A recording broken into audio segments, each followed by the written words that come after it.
Ny mety ho toetry ny andro eny an-dranomasina ny alarobia 12 aprily 2024 amin'ny anora maraina hatramin'ny alakamisy 13 aprily 2024 amin'ny anora maraina. Mila tohizana hatrany ny fahamelona ho anareo mpampiasa ranomasina na tsy misy azy ny filazana fampitandremana. Ho an'ny morontsiraka Atsinanana, Cap-d'Ambre hatrany Capest, androndrona tandrifin-drahona vitsy, avy atsimo amin'ny ankapobeny rivotra ka ho 9 km isan'ora. Adiny Mpanonja na Anonjaben'ny ranomasina, Avon'ny Onja iray hatramin'ny 1.5 metatra. Capest hatrany Mahanoro, andrahoana mitsitokotoko, avy atsimo na atsimo Atsinanana ny rivotra ka ho 9 km isan'ora. Adiny Mpanonja na Anonjaben'ny ranomasina, Avon'ny Onja iray hatramin'ny 1.5 metatra. Mahanoro hatrany Taolagnaro, andrahoana vitsy, avy atsimo amin'ny ankapobeny rivotra ka ho 9 hatramin'ny 9.5 km isan'ora.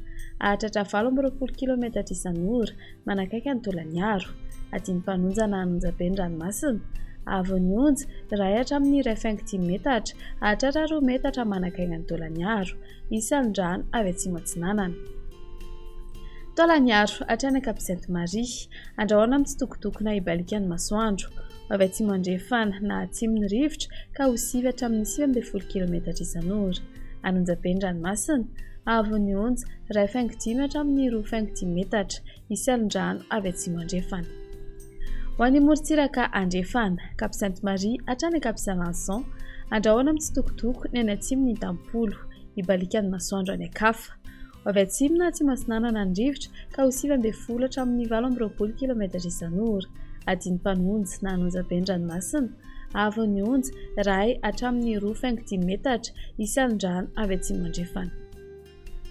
Cap-Saint-Vincent hatrany Cap-Saint-André, andrahoana mitsitokotoko na ibalikan'ny masoandro, avy atsimo na atsimo andrefana ny rivotra ka ho 9 hatramin'ny 9.5 km isan'ora.